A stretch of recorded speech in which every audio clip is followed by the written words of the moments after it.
From CBS News Bay Area, this is the Morning Edition. A BART accident nearly derailed the early morning commute in Oakland. What we're learning about this collision, it looks bad. It happened last night right on the tracks.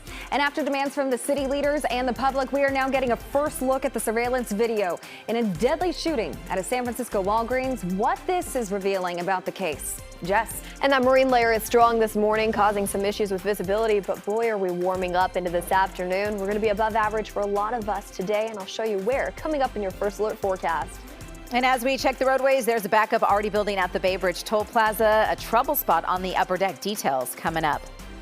But first, we want to start off with a developing story out of the East Bay. BART service has resumed between the Lake Merritt Station and the Coliseum. This after a pickup truck was hit by a train around midnight last night. 45 passengers were on board the train. One was injured. The train operator was taken to the hospital. Still no word yet, though, on the severity of their injuries. The train started acting erratically, kind of like it was bouncing around on the tracks or something like that. Then I saw a bunch of sparks along the window in the car we were in, and felt a big collision. Then the train came to a stop. People were talking about something was on fire. Oakland PD conducted a field sobriety test on the truck driver. Still no word on those results. A bus bridge was set up between the impacted stations last night, but as we mentioned, BART says trains are running as normal this morning. Amanda. Surprising with how gnarly those cars look that were involved in that. Gianna, thanks. So Oakland students, they're going back to class today for the first time in more than a week. That's after the district and the teachers union have a tentative deal on a new contract for them. The teachers will get raises in this $70 million deal, but they also agreed upon some other things like hiring more nurses, counselors, and librarians, launching a new reparations task force, shared decision making, and identifying ways to help homeless students. So Monday, it was a transition day for teachers before the official return to their regular classes. At least one student we talked to is just ready to be back. Are you excited to go back to school today? Yes. Why? Because school is super fun.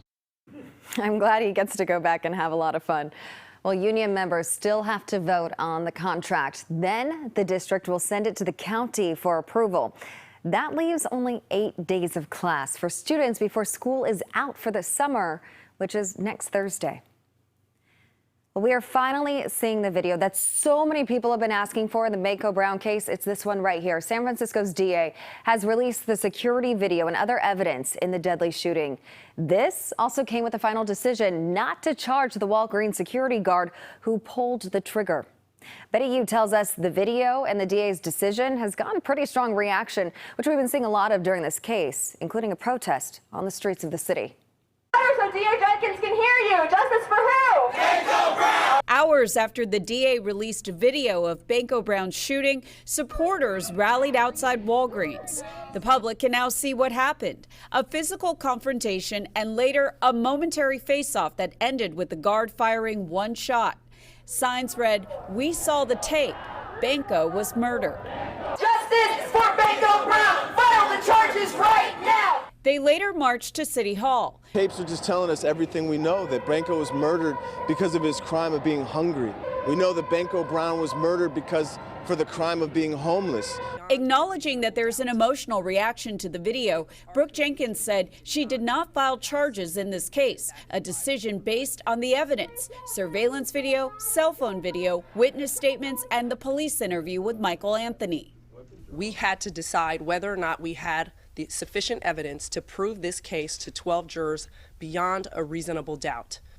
It was our conclusion that we did not have such evidence, and that is why we have arrived at this decision. San Francisco resident Diane Yap supports the DA's decision and applauds her for not bowing to political pressure. I really hope that this gets out the message that,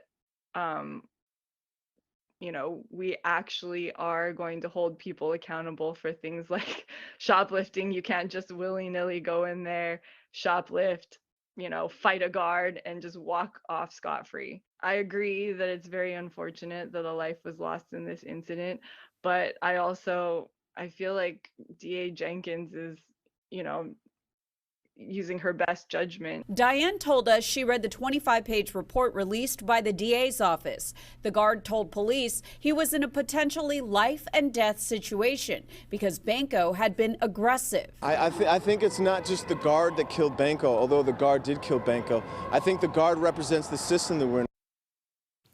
Multiple city supervisors, including Aaron Peskin, want the state attorney general or the U.S. Department of Justice to investigate this. Peskin issued a statement saying he is going to introduce a resolution asking the board to do the same. He said stealing a bag of candy does not warrant the death penalty. Our Sarah Donchi asked former prosecutor and defense attorney Tony Brass to look at this evidence to get his take on the DA's decision.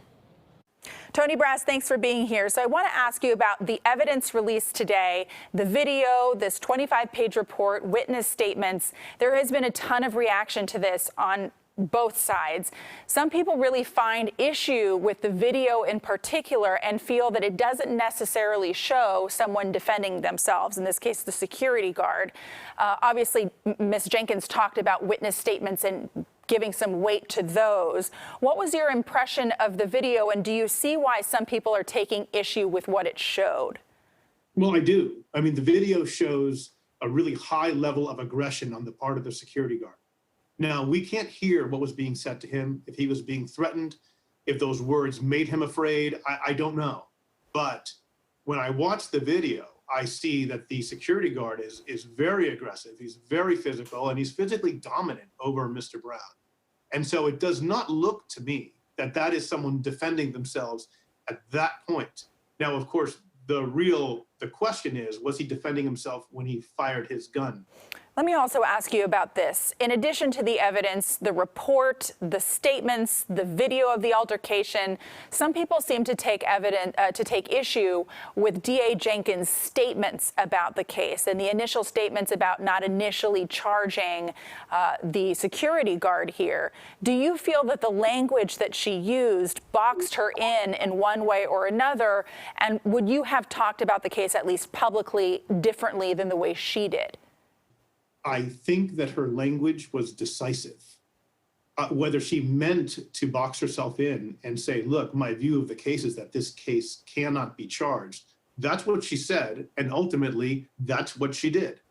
So I found the evidence that I saw to be difficult to judge.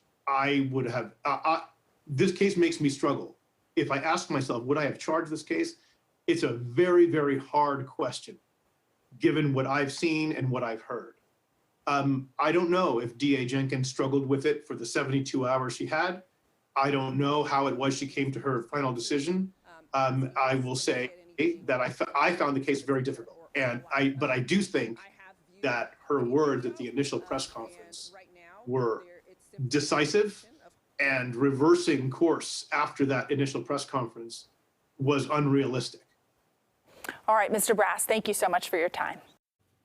Definitely a difficult decision to make, but interesting insight there from him. Well, you can find links to the district attorney's report and the video clips on our website at kpix.com. Let's get a check on our weather now with First Alert meteorologist Jessica Birch. Absolutely beautiful yesterday. I loved being outside, but this morning, did you get outside a little bit? I did, and it was beautiful and sunny, and then the complete opposite. My drive-in this morning was a little foggy, especially I come from the East Bay, so right after I got out of the Caldecott Tunnel. Yep. Really low visibility. Exactly. That marine layer is thick this morning. How long is that going to last for people? It depends on where you live. It starts off in our inland East Bay where it breaks apart first, and I'll actually time that out for you in just a second. But let's start off with that marine layer this morning. All throughout the Bay Area, we are waking up to just kind of floating over us. It's dark, it's gray, it's a May gray. And we're about to head into June gloom. Now, current temperatures throughout the Bay Area, we're sitting in the 50s, pretty much from Santa Rosa, even off into Oakland at 54 right now. But let's compare this dark, cloudy setup compared to the beautiful sunrise right above it. Yeah, that marine layer is going to start breaking apart once the sun really starts to set over us. Now, I will say this also. We're starting off in our inland East Bay with more clear conditions. just around that 8, 9 o'clock hour, and then it pulls back. Now Concord's just fine, just around 9 a.m. Starting to see better improvement closer to Oakland, closer to 10, 11 o'clock, and then it pulls back along the coast for the rest of the afternoon. And we're left with mild conditions and sunny skies, especially for our friends all the way down in San Jose, where it's going to be a warm one today. Today's daytime highs are actually some of the warmest we're experiencing all week long, especially if you live off in our microclimates to the East Bay, where 90s are expected. But that's definitely not the case just close to the coast. 60 today in Pacifica, 90 in Fairfield. Look at that stretch that we see just between those two.